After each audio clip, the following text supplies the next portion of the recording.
भारत की सेकुलरिज्म के पर चर्चा अगर करनी है तो मैं बहुत जिम्मेवारी के साथ आज और गंभीरता से बात करना चाहता हूं। भारत का सेकुलरिज्म इसलिए नहीं है कि संविधान के अंदर वो शब्द जोड़ दिया गया है। भारत हजारों साल से सर्वपंथ समभाव इस तत्वज्ञान से जुड़ा हुआ है। भारत ही दुनिया में एक देश है जिसकी फिलॉसफी कहती है एकम सत विप्राह बहुधा वदंती। सत्य एक है, जानकार लोग उसको अलग अलग रूप में प्रस्तुत करते हैं। भारत ही एक देश है जो कहता है सर्वे अपि सुखिनः सन्तु सर्वे सन्तु निरामया सर्वे भद्राणि पश्यन्तु मां कश्चित् दुर्भाग् भवेत्। भारत कभी ये नहीं कहता हिंदू सुखेन सुखी है, ऐसा नहीं कहता है। भारत सबके लिए सोचने वाला देश है और भारत का हजारों साल का इतिहास देखिए। हिंदुस्तान ने कभी तलवार लेकर के कभी दुनिया के विचार पर, संप्रदाय पर, समाज पे हमला नहीं बोला है। विस्तारवाद ये भारत के ब्लड में नहीं है। उस भारत को बिन सांप्रदायिक सिखाने की कोशिश है न हमें करनी चाहिए न किसी और ने करनी चाहिए। जो लोग भारत की बिन सांप्रदायिकता के नाम पर कल बयानबाजी की है, मैं उन फारूक साहब से पूछना चाहता हूं, भारत की बिन सांप्रदायिकता के ताकत इतनी जोरदार है और ये हमारी रगों में है, सिर्फ संविधान में नहीं, हमारी रगों में है। हम सर्वसमावेशक हैं। ये देश ऐसा है जो प्रकृति की भी पूजा करता है, पेड़ की भी पूजा करता है, पानी की भी पूजा करता है।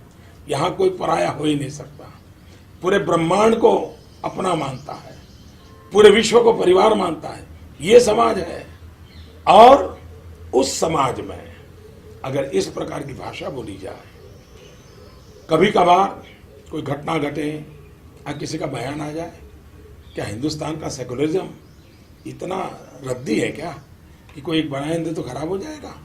और इसलिए फारूक अब्दुल्ला से मैं कहना चाहता हूं, हजारों साल के हिंदुस्तान के इतिहास में भारत की हजारों साल की महान सेकुलरिज्म की परंपरा को सबसे बड़ी चोट, गहरी चोट अगर कहीं पड़ी है तो कश्मीर में पड़ी है।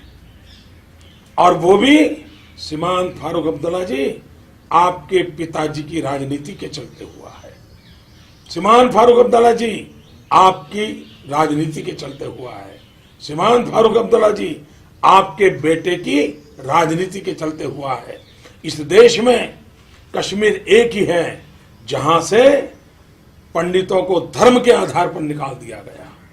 जो सूफी परंपरा की भूमि थी उसको आपने निजी राजनीतिक स्वार्थ के लिए संप्रदाय के रंग से रंग दिया है।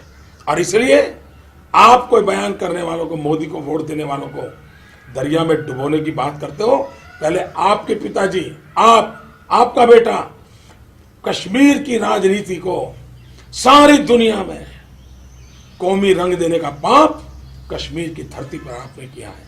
कश्मीर ये सूफी परंपरा की धरती है।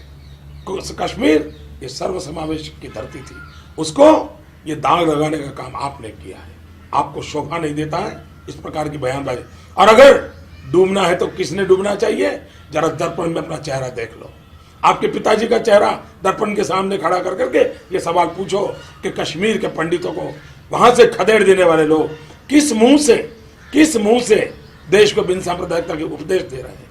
उनके मुंह में शोभा नहीं देता है।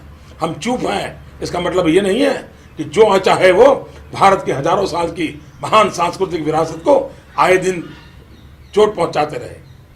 ये शोभा नहीं देता है हमको।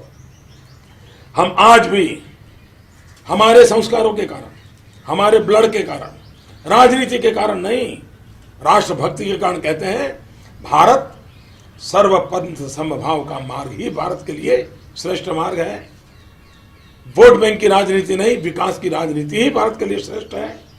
यह हमारा कमिटमेंट है, सबका साथ सबका विकास। और हम उसी मंत्र पर चलेंगे। फारूक अब्दुल्ला साहब जैसे कितने ही लोग अनाप शनाप बातें करें, इससे गाड़ी डिरेल होने वाली नहीं है। देश उच्च मूल्यों पर चला है, जय जगत का मंत्र लेकर के चला है।